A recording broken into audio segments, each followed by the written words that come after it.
Well, our moms think we're funny. Hey everybody, this is Turk182. And I am Acomi. Acomi, we are back once again with, part two of our Watchmen files, Ozymandias, and of course this is kind of, once we finish Ozymandias, this is it, man. We've talked about the Watchmen, to the extent that we could possibly talk about it at this point. Yeah. Unless we wanna do like an episode on the fat guy. On the fat guy? Yeah, Larry. Oh yeah, well, Larry's a special thing all into himself. But yeah, so I've been on a little temporary stint with a different type of job, and it's kind of affected my gym time. But I'm thinking about trying the Veidt method here. Oh yeah, you think it'll work for you? I hear that's supposed to unlock my full potential here. I was thinking about joining the Chinese military. They've got that really catchy song about being a man, Let's see. Either that or I wasn't quite sure if I wanted to do that, or there's that new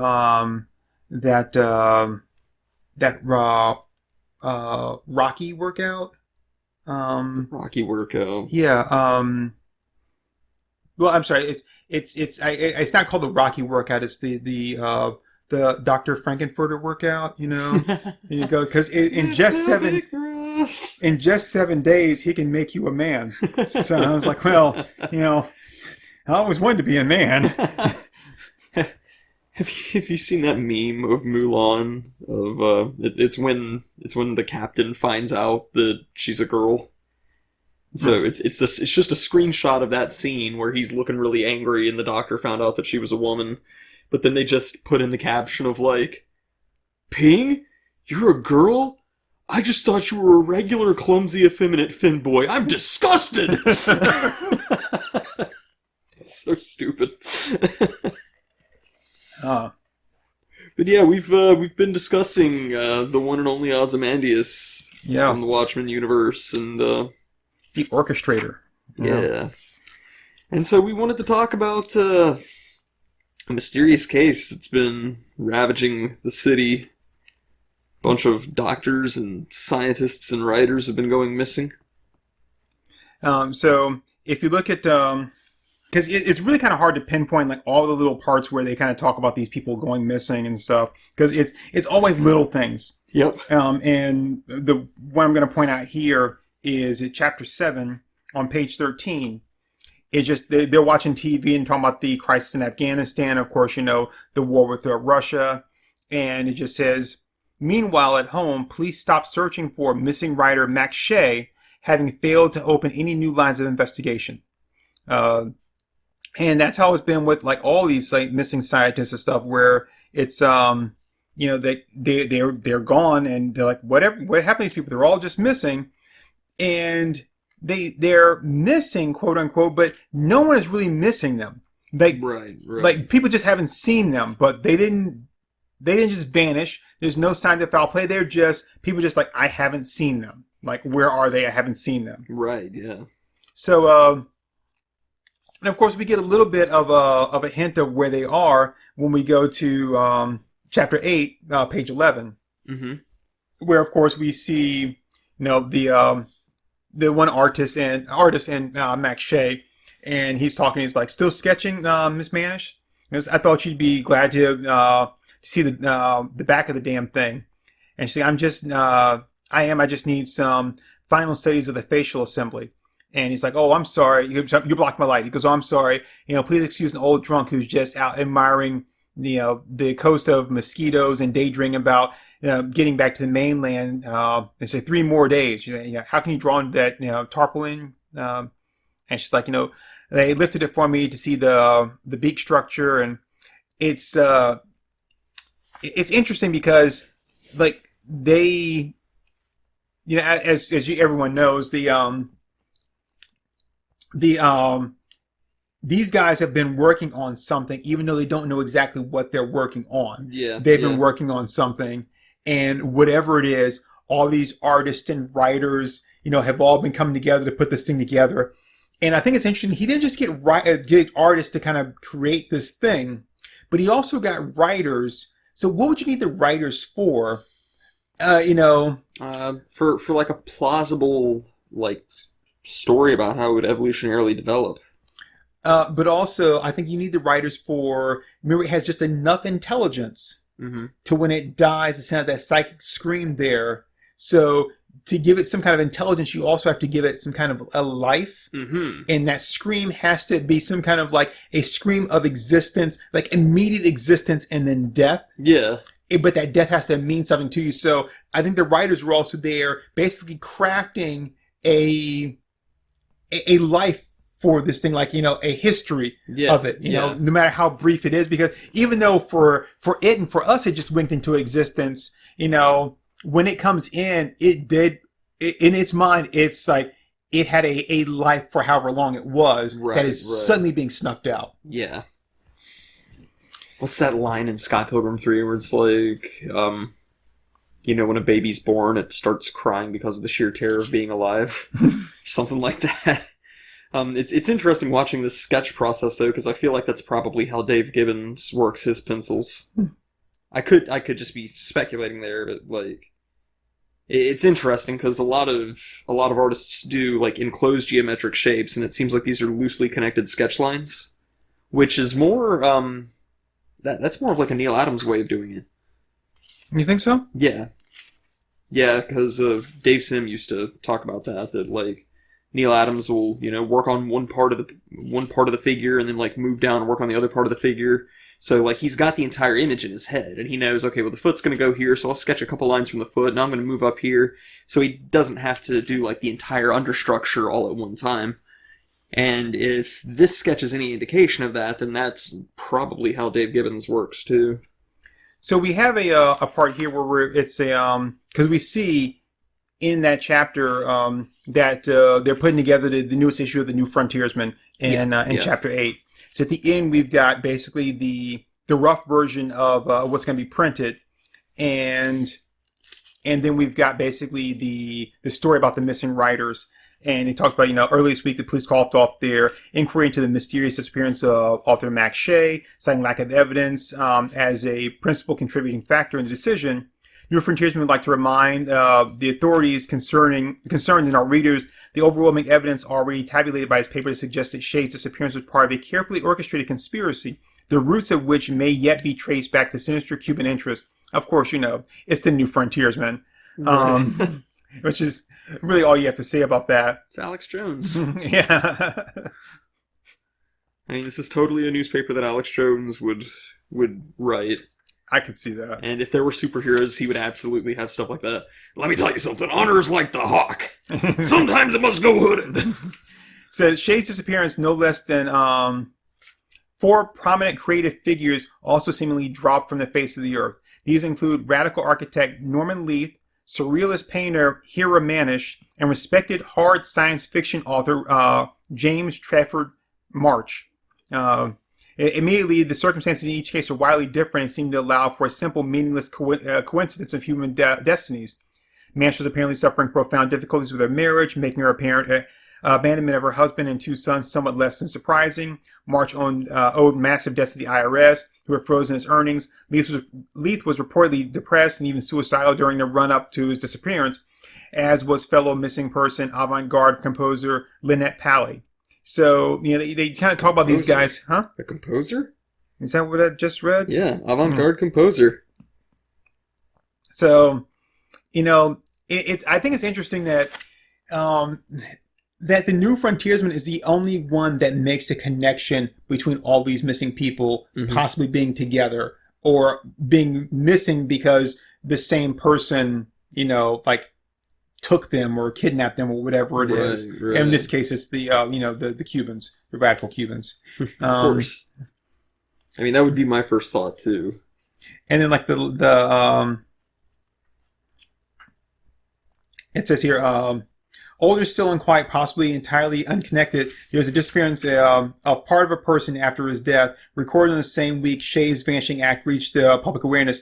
Parents and relatives of so-called psychic and clairvoyant Robert Deschaines attending his funeral following the young medium's fatal stroke were horrified learning that the ghoulish vandals or practical jokers had stolen the corpse's head from his body while it lay unattended upon a mortuary slab. Police voiced a few tenuous opinions concerning possible involvement by black magic cultists, but since there is no further evidence, it's come to light. Even discounting the last curiosity, there was nobody who was prepared to look into this bizarre glut of disappearances and see what emerges. Can it be that our increasingly shrill and nervous judiciaries are actually afraid to look too far into the particular rug for fear of what they might find hidden there? The New Frontiersman repeats this warning. Talented and prominent Americans are being spirited away from under our noses. Isn't it time someone found out where they're going? Yeah, well, I know what happened with that dead psychic. Yeah. His bones were stolen to be resold by Ender Darling. Well, no. His bones washed out of the cemetery. So you know what the New Frontiersman is? The New Frontiersman is ICP News. That's exactly what it is. We're like we're putting some connections together that are not only plausible, but they just happen to be correct. But I just can't take that news from you. I'm sorry, I can't. You know.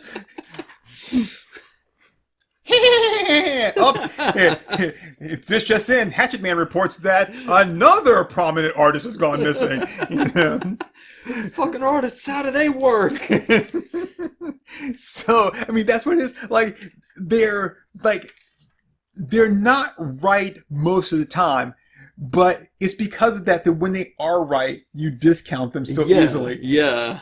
And then it's like that terrifying moment of like, what if this is that one time that they're right? Right. But then someone has to be reading. And unfortunately, the person that's reading is Rorschach. Who believes them wholeheartedly. Right, who believes everything. And also believes them about the Cubans and all that. So it's interesting, but also kind of sad.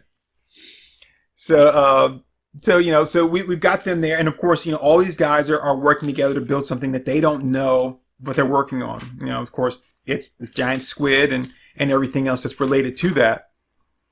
And again, all of this is just slowly, it's, all being put together masterfully by Veidt. Yeah. And he's just putting it all together.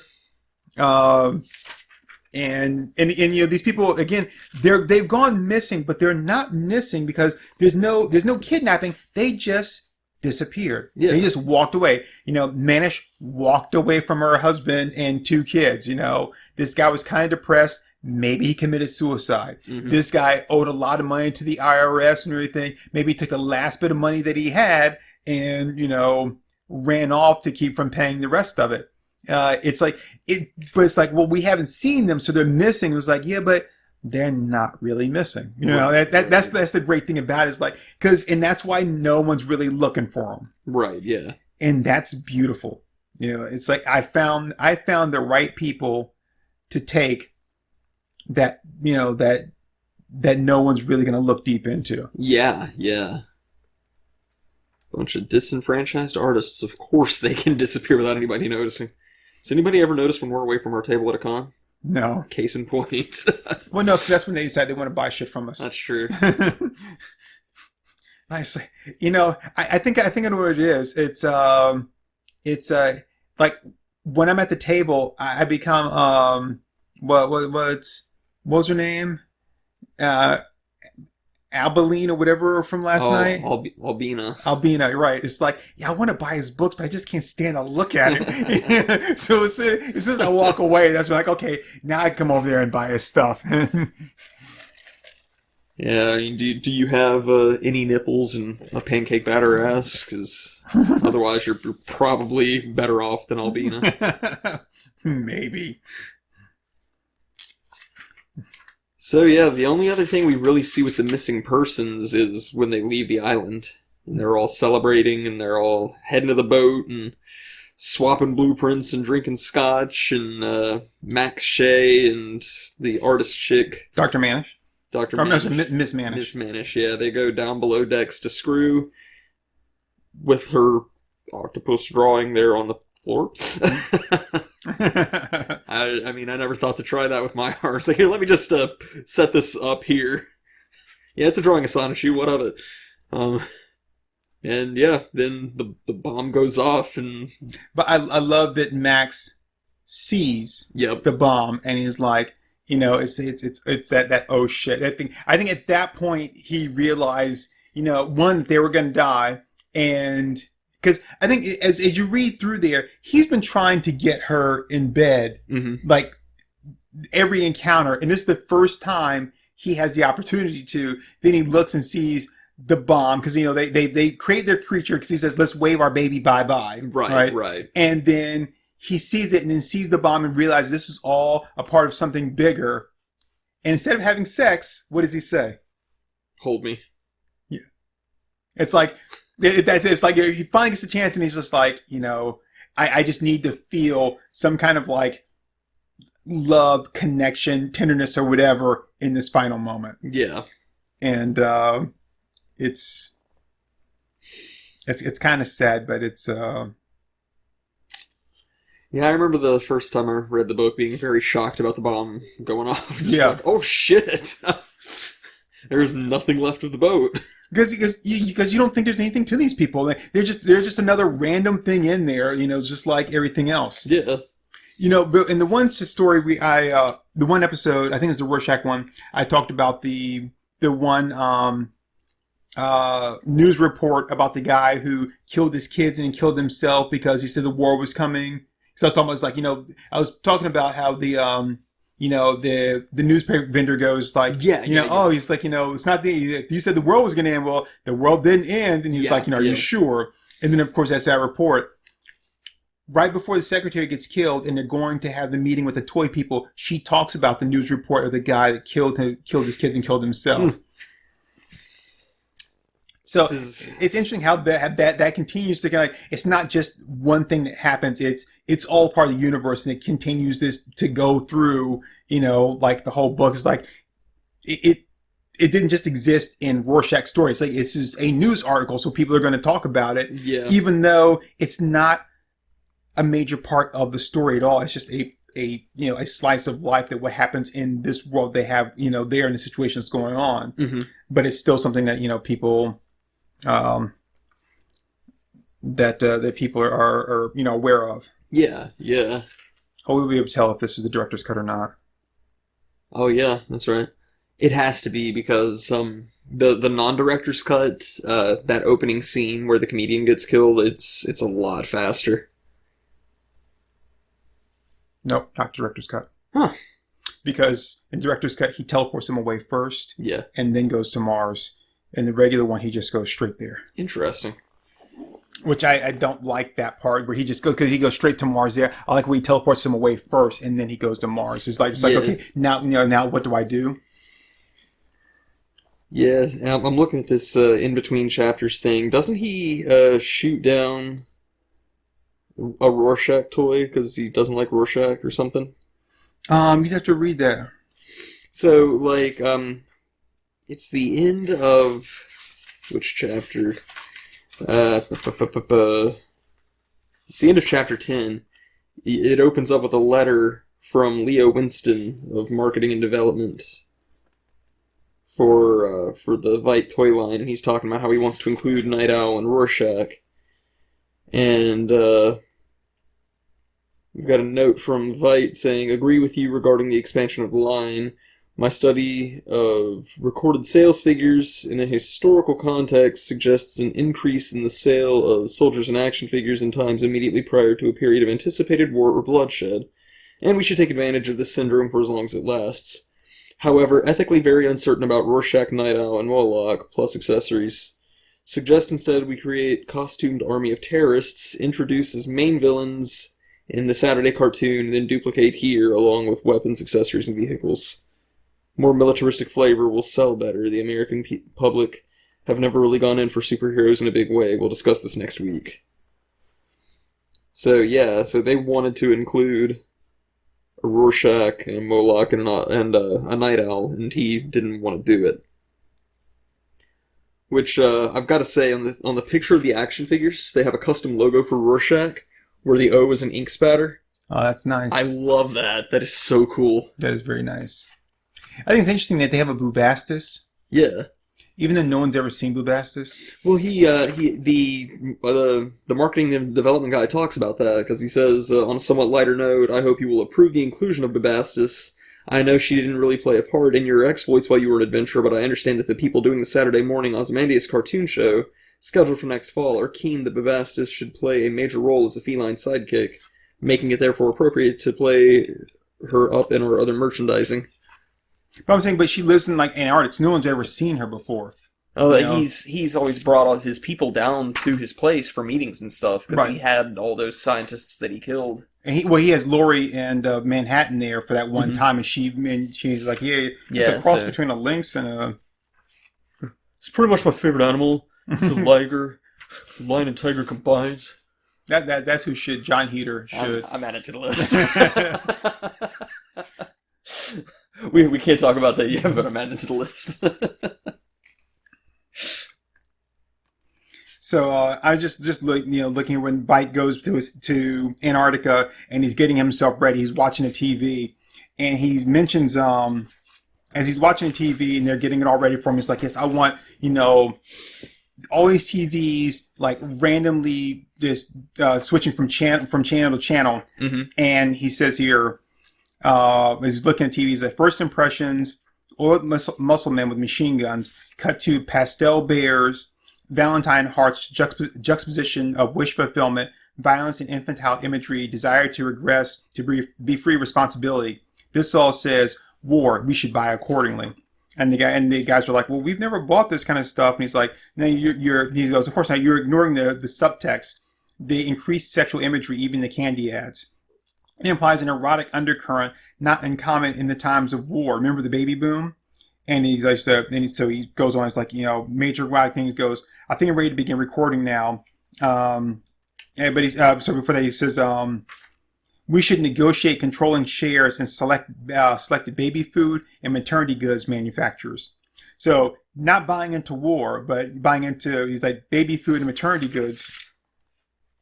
But not because of the war, because he's going to stop it, but because of what's going to happen after the war.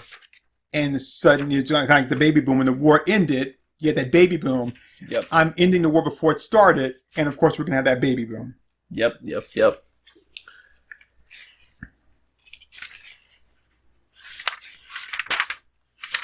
So, yeah. And then after that, he goes into his personal history, right? Mm-hmm. Yeah. Because, which we've talked about a little bit. We talked a bit about in the previous episode. Sorry, I got distracted by Rorschach eating sugar cubes in the snow. Because they're in the greenhouse there, and he talks about how his parents were both dead by the time he was 17. He had his inheritance, and instead he decided to pattern his life after Alexander of Macedonia. Yep. Which, as far as people to pattern your life after, that's not too bad a one. I mean, it's not a great one, but Alexander the Great was definitely a genius. He was. One thing I remember when I was in school, we were studying about Alexander the Great, and one of the things that I remember, as I remember being taught in school, you know why Alexander the Great stopped where he did? No. Because he was getting too far away from his home country. Because they were this is what he would do. As I remember being taught in school. So Alexander the Great would go and he'd take his army and they would go and they would take over, take over a city. So you take over the city and they're like, okay, so you're now a part of our great city. Yeah. We're not going to make you slaves. We're not going to persecute you. You're now a part of our great city. So your soldiers, if you're a good soldier, whatever, going to incorporate you into our army as we push forward to take over the next city. And so everything that we have, is now a part of you. So we have a great infrastructure. We've got this. Now you're all a part of that. Yeah. And then his soldiers would move forward. So now he's just grown his empire and just made a great big city, and you're all now like a part of this whole family. Right, you know? right. And that was the thing. He didn't take over like in some places and like, okay, and now we're going to make you our slaves. We're going to kill all the men. We're going to make the women. None of that kind of stuff. But when his army moved forward, he also had I don't know, let's say a traveling brothel. Mm-hmm. So the soldiers, the soldiers moved forward, and he had this like brothel and everything that moved forward with them. So they were always, able to relax or whatever. Right, and then as it kept spreading, but he was getting further and further away from home as this movement, because he's, it's like, okay, and now we just made our city bigger. Right, and people were kind of happy to, in a sense, join a part of it because they weren't being persecuted. They weren't being ostracized. Right, they were all just being incorporated into his big city. And then it's like, and now we're going to move forward. And but he was getting further and further away from his home. Is like, okay, I can't, I can't go any further because I'm now way too far away from my home. Yeah. And it's like, that's so, I mean, you don't see that in places where it's like, when you go, it's like, you're the bad guy. And my whole idea is like to destroy you and defeat you, mm-hmm. not to be like, okay, we conquered you now. Hey, come join our family. Right.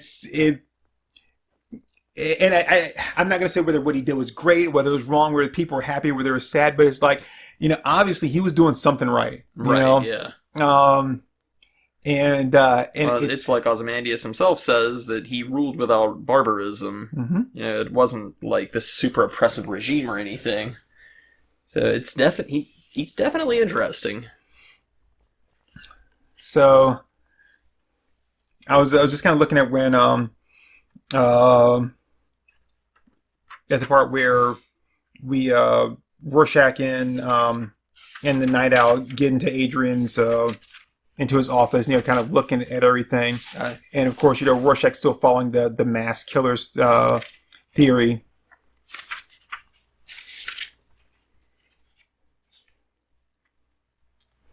So he says here, also need motivation why should corporation wish to kill costume heroes and controlled by some old enemy perhaps? But then who was reason for triggering Armageddon? So we have so few pointers. Insanity would seem only one motive. Someone wishes to destroy world, removes heroes to prevent their intervention. Someone terminally ill, perhaps. Of course, thinking Moloch, and it's Moloch, perhaps. But it's like he's like right there. Only he has it in reverse. Like he's right there, but he's like, no, it's the opposite of what you're thinking. Yeah, that's Rorschach's big flaw is that he hyper focuses and hyper fixates and gets tunnel vision. Mm-hmm. And, that's fine when you're working on the street level because it's like, and it's just like we talked about in the Rorschach episode, it's like, here's a problem, I've fixed it.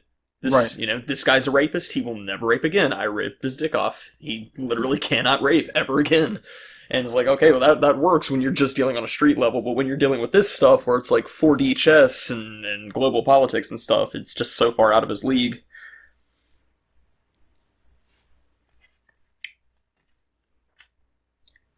So, what do you think of Alexander's knot that Ozymandias talks about?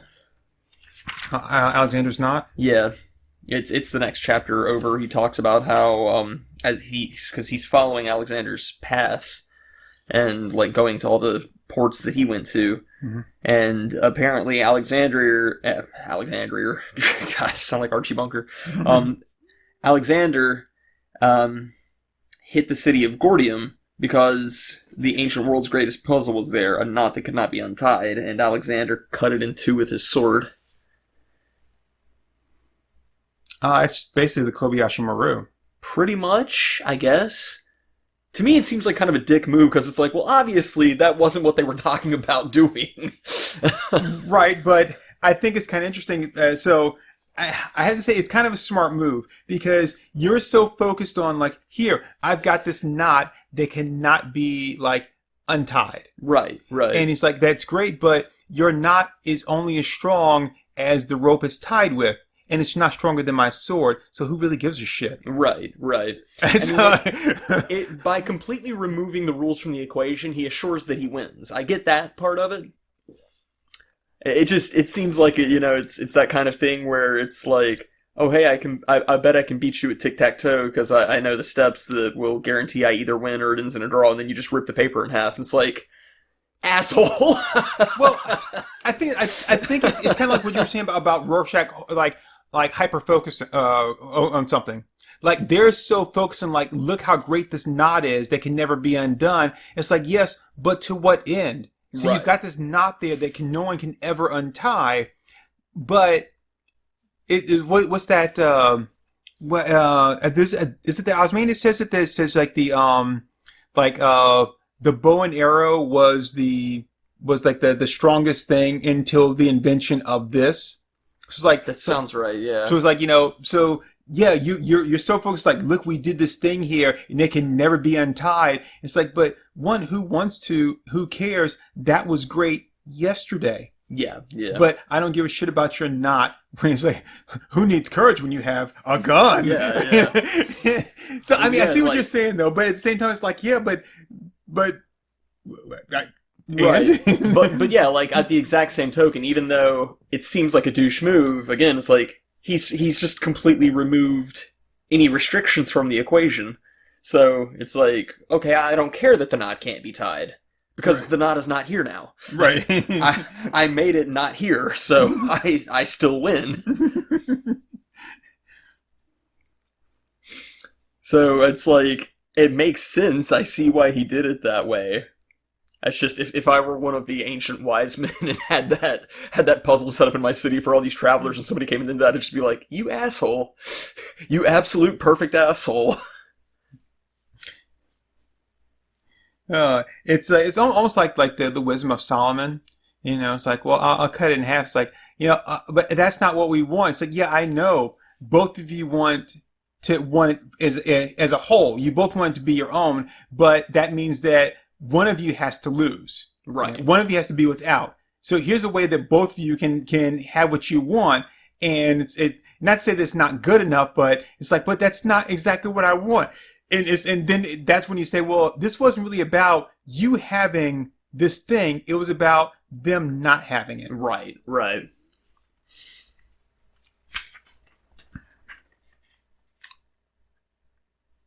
I can't remember what show it was. I think it was Recess on the Disney Channel.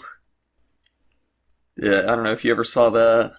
No, I never watched Recess. It was okay. It had its moments. It wasn't a great show, but it had some pretty decent episodes. But is that the one that had the kid that looked like Mo Sislak? Yeah. Okay. Yeah, TJ Detweiler. But they had an episode where they kind of parodied that whole thing with Solomon and cutting the baby in half, but they got it backwards. Because, like, the whole... So now the one that wanted the baby and he forced someone to have it? Well, like, the whole thing with the Solomon story is that, the two women are fighting over it, and he says, okay, well, we'll cut the baby in half. And so the mother was like, no, just give it to the other woman, because I don't want the child to be harmed. Mm-hmm. And the other chick was like, yeah, okay, that way we at least get half a baby. And so Solomon was like, okay, well, the mother obviously wouldn't want any harm to come to his child, so I know this is the mother. So that's... So I can clearly not choose the baby in front of you. But in the Recess episode, they're fighting over a doll on the playground, and so he's like, we'll cut it in half, and so the owner of the doll's like, no, I don't want to cut in half, and then the kid who it doesn't belong to is like, yeah, okay, we can cut it in half, and he's like, all right, give it to the one who wants it cut in half, and they're like, what? And he's like, well, obviously, she's the owner, because she's so desperate to have it that she'll accept any terms to get it. It makes perfect sense. They're like, what? No, that's not how that works. So you were looking at all the Veidt's memos and stuff. Yeah. And throughout the entire all of the book, nostalgia is the perfume, and then you see the ad here, and it goes, "Oh, how the ghost of you clings," right? But then when we move after everything, the new fragrance is Millennium. Yeah. Because again, it's that getting rid of the past and letting it go, because holding on to it is, it's just going to bring us back to where we started from. And it's like, oh, how the ghost of you clings, how the ghost of the past, how we're clinging on to things of the past. You know, all the warmongering, we let it go. So nostalgia is no longer a thing. Yeah. And it's like, it's now millennium, you know, looking forward. So I was like, it's kind of, I like that little thing there where it's like, it's, without really kind of necessarily calling attention to it per se, but saying that like, yeah, like here's what this is and here's what we don't want. Yeah.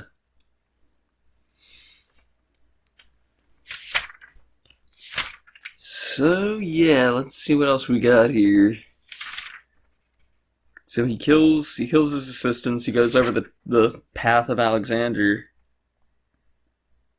So if it does say, maybe I just missed it, but as I look at the assistants, I don't get the impression that they're real people.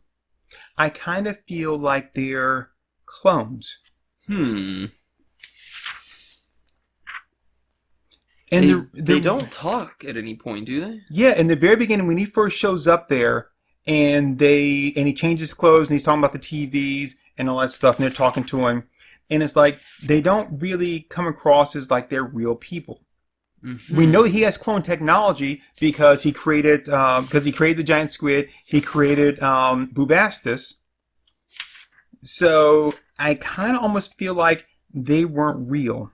Maybe not. I never really thought about that, but he's got to have a kick-ass security camera system to be able to see Night Owl and Rorschach and all that snow. Also, well, man, look what it is. But also, they kind of look alike. You know, I think you're being just a little bit racist there, Turk, because well, when you look at the thing when he first shows up and you just see them all their faces all kind of look very similar. Yeah, they do have different body types, though. But like facially, they look very similar. They do, yeah. And their speech doesn't really come across as like a real person. They don't talk like real people would. Mm-hmm.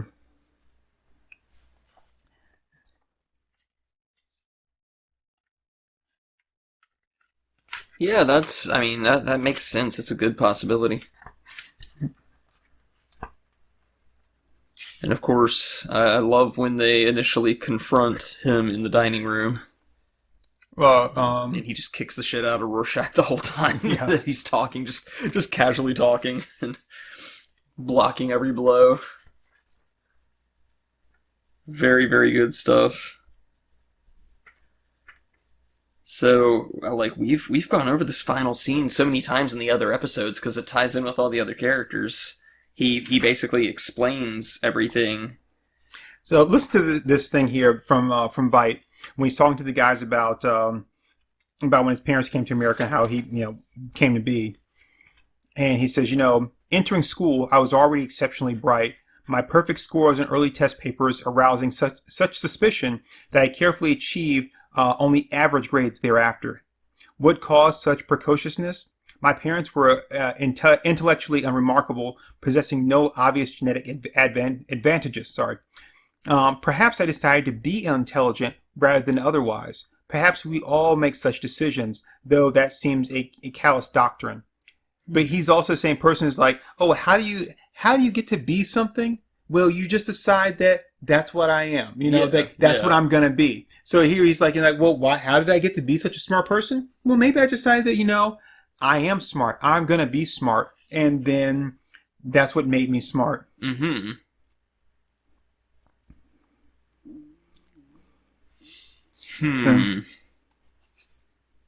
So this is that financial thing. He talks about, my intellect set me apart. Faced with difficult choices, I knew nobody whose advice might prove useful, nobody living. The only human being with whom I felt any kinship died 300 years before the birth of Christ. Alexander of Macedonia. I idolized him. A young army commander, he swept along the coast of Turkey and Phoenicia, subduing Egypt before turning his armies towards Persia. He died aged 33, ruling most of the civilized world. Ruling without barbarism at Alexandria, he instituted the ancient world's greatest seat of learning. True, people died, perhaps unnecessarily, though who can judge such things? yet how nearly he approached his vision of a united world. I was determined to measure my success against his. First, I gave away my inheritance to demonstrate the possibility of achieving anything starting from nothing. Next, I departed for northern Turkey to retrace my hero's steps. I want to match his accomplishment, bring an age of illumination to a benighted world. He goes, I wanted to have something to say to him should we meet in the halls of legends. So, the whole thing we talk about people that were in search of a role model, someone to look up to, and everybody had that. The only person, or eventually found it. Yeah. I think the interesting thing was most of these people found it at a later part of their life, after they still were looking for someone to guide them, but they were practically grown at that point. Right. Except for Rorschach, who we said, he created his own person. Yeah. But he created the opposite, where they all created people to aspire to be. He created a person to not to be. Right. It's like he created the image, like they created something to run towards, he created something to run from. Yeah. He basically took on the role of a sin eater, where it's like, I'm gonna get neck deep in this shit so that nobody else has to. Right. And then we have, Ozymandias, and he says here that at a young age, I realized that I was so smart that I had to pretend to be either average or stupid. Mm-hmm. My parents weren't of anything great. They were average. So, when they died, it's like they died and left me with money, but nothing else. Like I still didn't have anybody to look up to except for this one person here, who the only way I can even connect to him in any way at all, at least someone like Night Owl had Hollis Mason to eventually find. Right. He had the book to read. He was a living person that he could, be like. Yeah, he was better off than most people because he had a living person. I keep wanting to call her Sally, but not Sally. Lori. Lori, yeah. Lori had her mom, whether she liked it or not. Right. Yeah. She She had her mom, and I think it's one of those things where I'm gonna still look up to you, even though I'm not gonna acknowledge it to you that I am, and maybe not even acknowledge it to myself.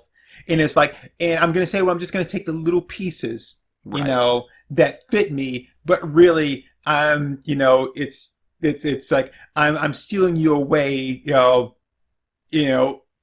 like an inch at a time. Right. Right. Yeah. So, but here he has nothing. Only thing he can do is follow in the footsteps of a man. And you're talking about 300-year-old footsteps. Like, really, what are you accomplishing? He's like, he's walking in his trail, and he's like, I want to kind of accomplish what he accomplished, but you can't. Right. Yeah. You can't. So the only thing you're doing is and it's like the ghost clings to us. He's walking in the ghost of someone that existed 300 years ago, chasing an idea of someone who he thinks would be his role model or his idol, without really having any idea of who this guy is. Right.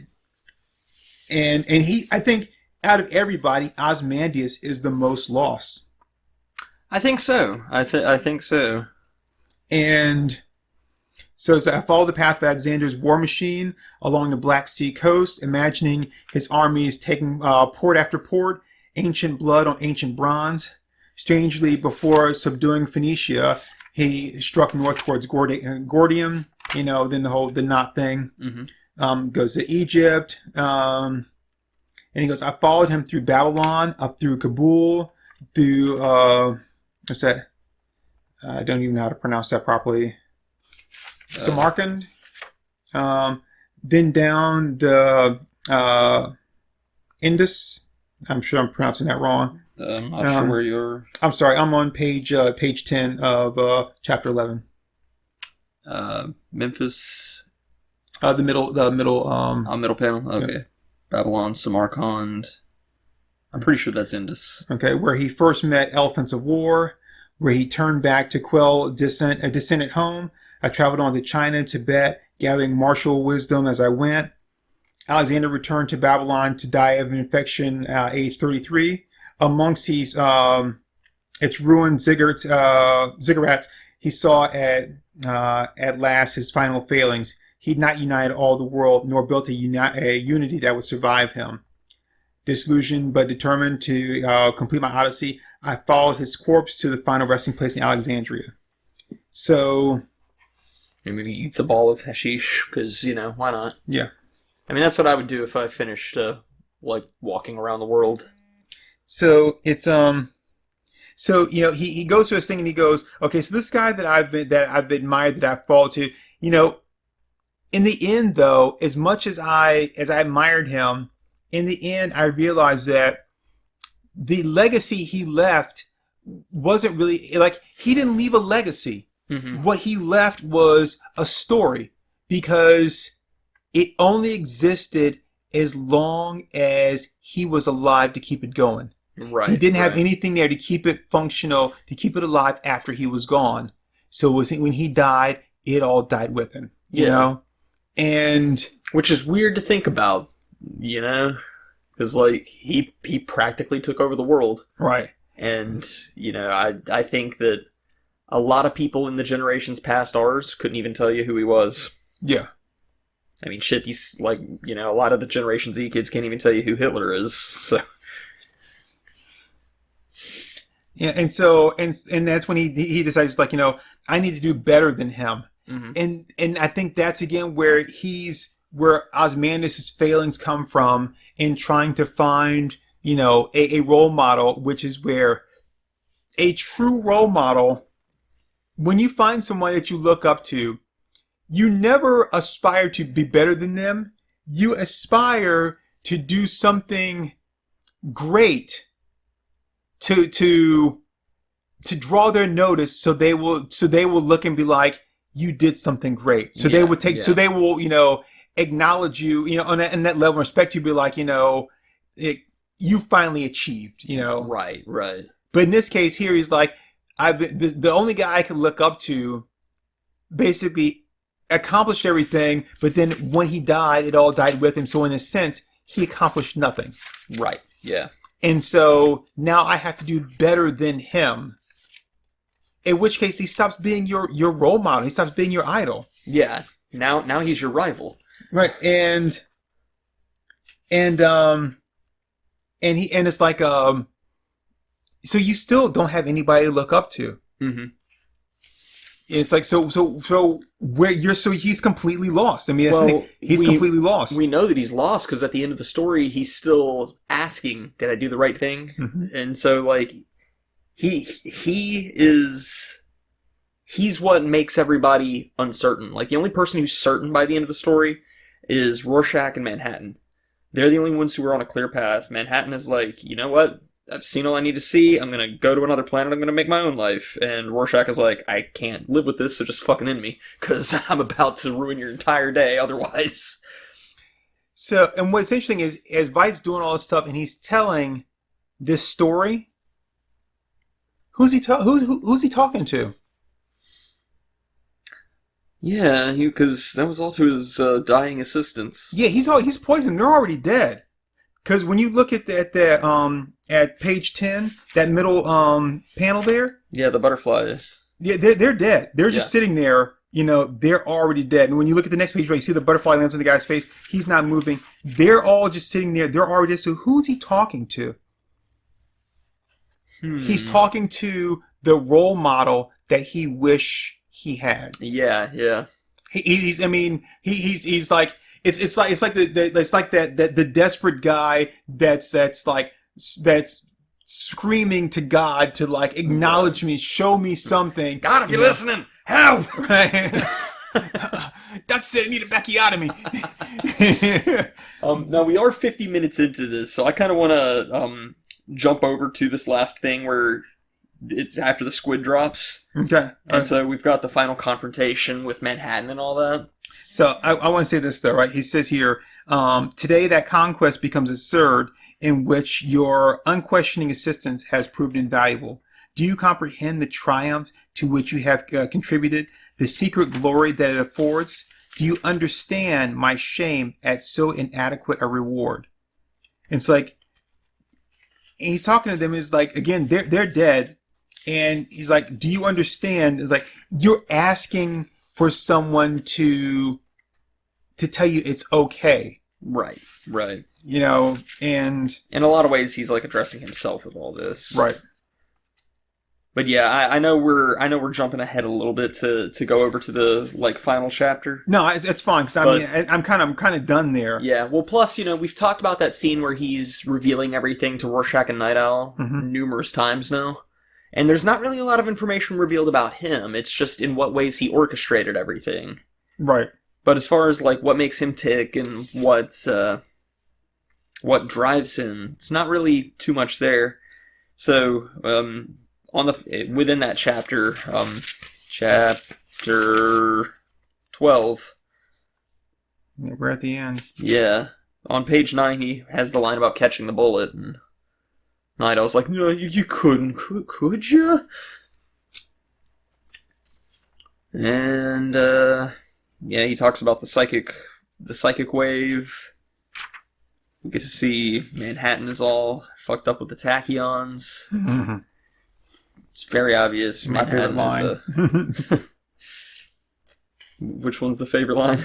And then he's like, I'm so disappointed in you, Adrian. Oh, yeah. And it's very obvious that Dr. Manhattan is a grower, not a shower. That panel where he's nuking Manhattan and Bubastis is a beautiful panel. Just like the blackened skeletons. Yeah. So let's see what else. Page 15, he does indeed catch the bullet. Yes, he does. I love how surprised Lori is, you know, when he opens up his hand and she's like, "What the crap?" Yeah.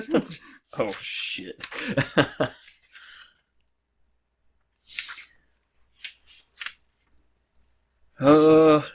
So we find out that the squid dropped and everything worked. And page 19, he's ecstatic. I love when I was like, "Veidt, you best if you heard." He goes, "Oh, Daniel, please grow up." Yeah.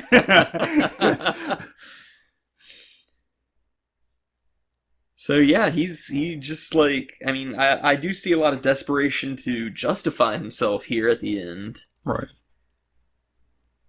Because like he talks about page 20, I saved Earth from hell.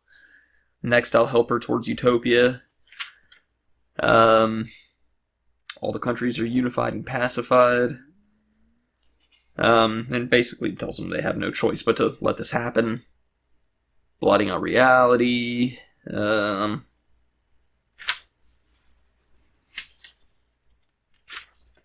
looking for that final conversation between Manhattan and him. It's when he's it's after he's killed Rorschach. Yeah. And... I never realized Rorschach was missing a tooth, I don't think. Because in the panel where he screams, "Do it." Yeah. Yeah, he's missing a canine. It's interesting how Dr. Manhattan, when he comes in, he just walks up walls and just, you know... Yeah.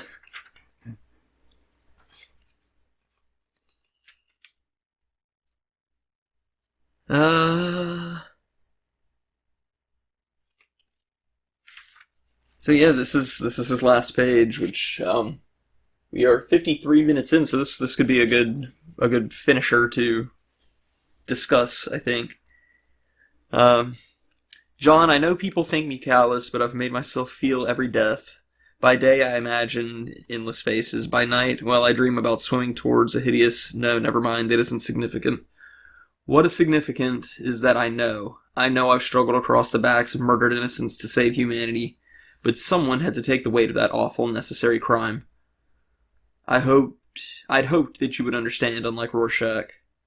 So, Manhattan responds, he says, "John, wait before you leave. I did the right thing, didn't I? It all worked out in the end." And Manhattan just says, "In the end, nothing ends, Adrian. Nothing ever ends." And leaves him to his thoughts. I like that because he says, "Wait, John, what do you mean?" Yeah. And it's like you don't get it. Like nothing, you know. He's just rife with self-doubt there at the end, and so it's like he is still haunted with all that. Yep. So, yeah, so you've said before that you relate an awful lot to Ozymandias, correct? I can relate to Ozymandias. I really can. There was like another line that Ozymandias says I was going to mention here too. If I can go back and find it again. Crap, I think I might have missed it. Either you might have already said it, but where is it at?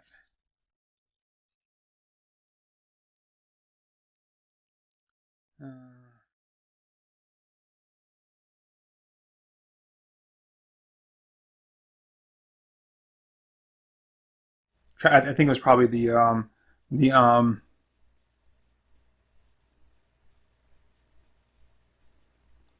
I think it was the thing where, you know, the nothing ever ends thing. That's what I was going to mention. Oh, okay. You know, but you know, that's the fact that he's asking, you know, Dr. Manhattan. He's like, you know, well, but you know, it's like I did good, right? Yeah. I did good. It's like at this point, he's the only other person that he's like. So who else is like in? Who's the next person, I guess, fits the bill? Yeah. And like, it's gotta be this godlike man. Right, yeah. Like Manhattan's the only one he can see is intelligent enough to give him a good answer on that. Right. It's like you actually can see like almost as much of the picture as I can see. Right. And he's like, you've refound humanity, your humanity. Right. And he's like, yeah. He's like, but I did good, right? And it's like, you know, and like, I don't know. That's for you to decide. Did you do good? You know, it's like, and I think it's the thing with him is like same thing with Alexander is okay. You've accomplished this. Now, what are you going to do with it? Right. Yeah. Yeah. It's okay. It's one thing to build something, and it's another to, you know, to carry through afterwards. Yeah. You know, Frank Lloyd Wright is known as being an incredible architect. His buildings are beautiful, right? Mm-hmm, mm-hmm. You know his buildings were shit, right? No, I haven't done a lot of research on that. Oh yeah, Frank Lloyd Wright's buildings, they look beautiful, but they're also like structurally flawed. Yeah. And like things would leak and stuff like that. And it was like, yeah, but they're so beautiful. It's like how can you give praise to something like it looks really nice, but you can't actually live in it. Right. And then like to people like celebrities that bought the house and it's like, hey man, I got a problem with the house. It's like, it ain't my problem. Right. Yeah. It's like you can't sit there and be like, it's beautiful. It was designed by this guy. The inside is a fucking train wreck, but look how pretty it is. You know, it's like the event. It's like the equivalent of having like a trophy wife. You know, sure thing, Mr. G. And it's like, I mean, you can't have it. I guess you can, as long as you recognize that that's exactly what you're getting. Right. Yeah. Well, isn't the saying that like it's up to architects to make the building look good, but it's up to engineers to make the building inhabitable, or something like that? Maybe. Maybe an engineer told me that. That sounds like something an engineer. Sounds like something an engineer would say. Classic engineer move. That. You know, it's I think it's interesting. Like he's like, okay, yeah, I brought the, you know, anybody can create world peace for a second, for a minute, for a day. You know, it's like the World War II Christmas story, you know, right? Where they, you know, like both sides laid down their guns and everything, you know, to have, you know, to celebrate Christmas. Yeah, but what about, you know, midnight, December 26th? Like, who cares if you lay down your guns for one day if the next day you're back to killing each other? Right. Yeah. You know, so. So it's like, so what are you going to do now? It's like, okay, yeah, great, but now what? Right. Yeah. Yeah, which I guess that's ultimately the big question that everybody has to face is, where do you go from here? I think that's one of the biggest misconceptions with people of great intelligence is that people tend to think that because someone is super intelligent or has a high IQ, that people think, oh, it's like, well, if you really are, so smart or whatever, then why don't you know this or why can't you do that? It's like, it doesn't mean I have the secrets of the universe. It just means that this person can think or do or whatever in ways that you can't. Right. But it doesn't mean they know everything, and I'm always reminded of that episode of Batman, the animated series, Maze of the Minotaur, the first appearance of the Riddler, where, he's talking to Mockridge in the beginning when Mockridge fires him. He's like, you can't fire me. I created Maze of the Minotaur. I did this, I did that. I'm the smartest guy on your team. And he goes, yeah, well, if you're so smart, why aren't you rich? Right. And it's like, yeah, but it's like, those are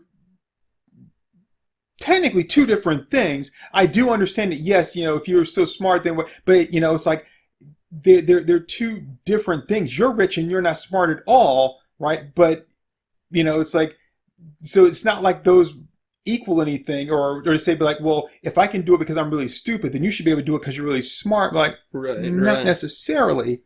So, in Veidt's defense, since it's like he was, it's almost like a Jurassic Park thing. It's like you were so focused on whether or not you could, you didn't think about whether or not you should. Right. Yeah. It's like, okay, you were so focused on bringing world peace that you didn't think about what happens afterwards. Right. Yeah. And we don't know. The book ends there. So we don't know what happens afterwards. We don't know what he was thinking about if he had plans for afterwards. Yeah. And that's what the point of the last panel is in Watchmen is, it's up to the reader to figure out from there what happens. I leave it entirely in your hands. That's a message to the reader as well as Alex Jones's assistant. So. Yeah, and and again, it's like, and also for the people of the world, it's like you have this thing that you say you've always wanted. It's now up to you whether or not you're going to keep it. Right. Because you can keep it. It's just a matter of not fighting. Yeah. But are you willing? It's not even a matter of can you do it, but are you willing to do it? Yeah. Yep. So you said that that it can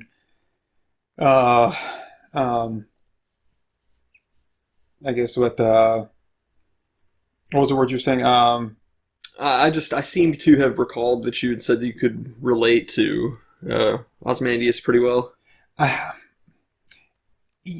maybe I'm misremembering. No. I can in a lot of aspects because what he has separates him and makes him and alienates him.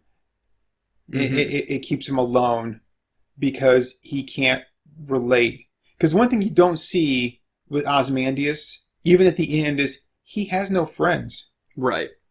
I mean, he is all alone. He's already realized that the one person he thought he could relate to, he has, in a sense, like outgrown.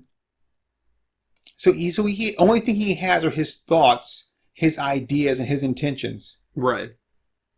He's got nothing. At least everybody else, Laurie, Dan, even Rorschach has someone. Even if it's just the guy that harassed about the New Frontiersman, even if it's occasionally when he breaks into Dan's house, right? The fact that he's watching over Dan, like that's a human connection, even if they're not real, even if they're not face to face, it's a human connection that he doesn't have at all. Right. Yeah. And even the people that he does talk to, he doesn't have conversations with them because they can't converse with him on his level. Right. Yeah. I guess like the closest thing he would have to a friend would be Bubastis, Mm-hmm. and like that's a that's a test tube baby fake cat. So Right. It's a friend you made. right. So can you really call them a friend? I mean, you've really got to question the nature of that type of friendship when you're shooting at your imaginary friend near 400 gallons of nitroglycerin. So it's kind of sad. The other part of that is Ozymandias just carries such a burden that other people don't. Which is it's a burden of the, I don't want to say intellectually superior, but of those who are above average intelligence, Right. to basically look out and guard for those who are below average intelligence. Yeah, yeah. It's because they don't know like what. It's not even a matter of like, well, I've got to childproof everything. It's that you're not aware of the evils that are out there in the world. Right. You're walking around naive and blissfully ignorant, and I've got to take care of these things that you would fall prey to, that you don't know exist.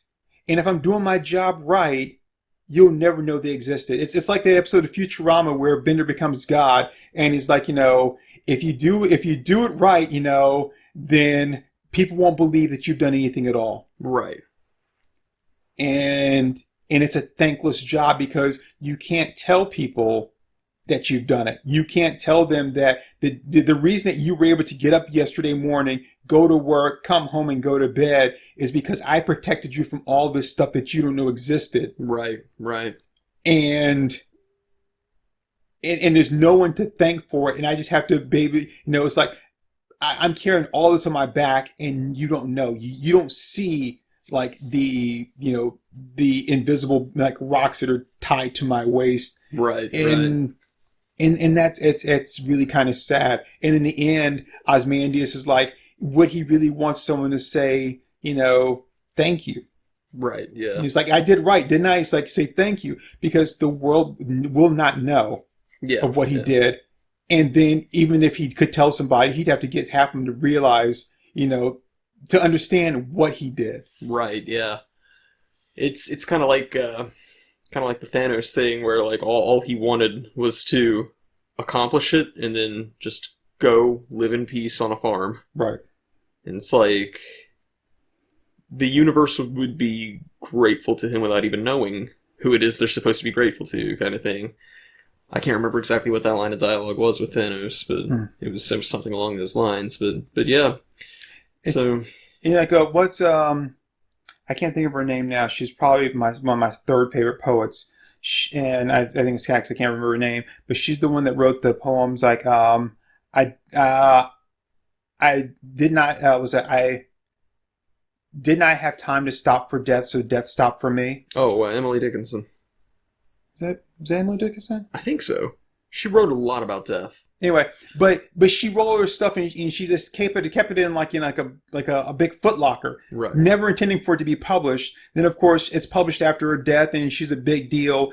And some people are like, well, some people they just write to write. They just like they don't want to be famous. Like, yeah, but the thing is, they never intended for any of this stuff to be. No, they never. It's not that like they didn't, that they were just writing for themselves. They never intended for anyone to ever read these things. Right. And it just so happened that they became famous afterwards. Right. Yeah. As opposed to people who want to be famous now, and they want someone to say, "I like what you did. Good job. Thank you." Mm-hmm. And somebody like, yeah, but you should be doing this for this. Like, no, you don't understand. You just need someone to say thank you. Right, yeah. And you can't always get that. Yeah. But hey, we're like an hour and 10 minutes in? Yeah, hour and 10 minutes in. So, here it is. We have this whole 12 issues plus, additional material there, and all around Ozymandias, the guy who decided that he was going to save the world. And I have to ask, what were his intentions? Do we know what his intentions were?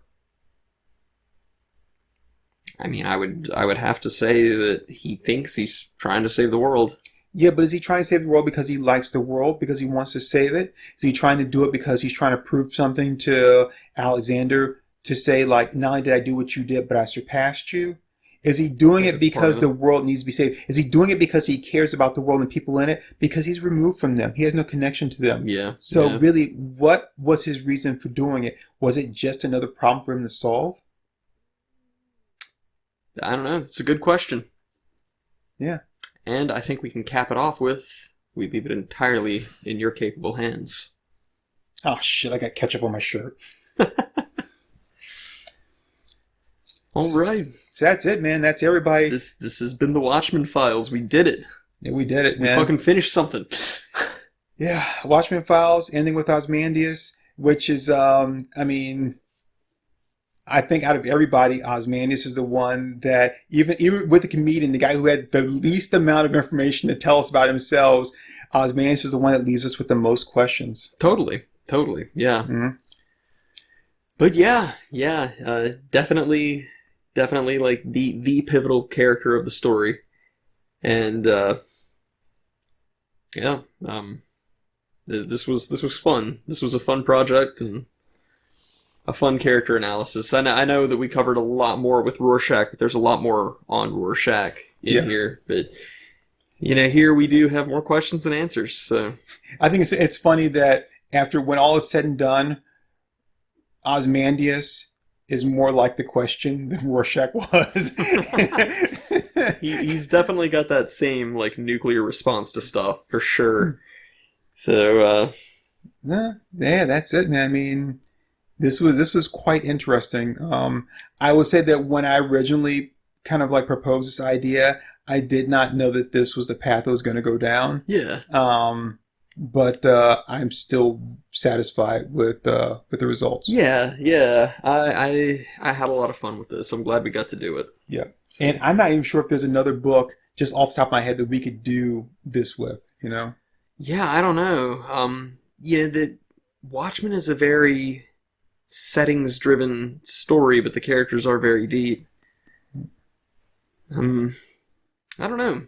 Hey, if any of you listeners have any suggestions for books that you'd like to see us dissect and examine like this, hit us up. Let us know. Or even just like characters, just like a particular character. Like we could dive deep into Batman. I don't think we're gonna be able to say anything more than anybody else has. But and I would say if you're gonna propose something like that, something maybe a little bit more, not totally obscure, but a little off the mainstream. Yeah.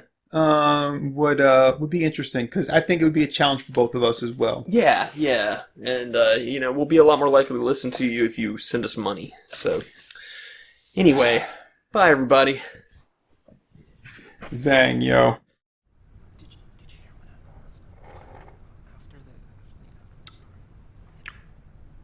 All right there, folks. That was Our Moms Think We're Funny. Let's give them a hand.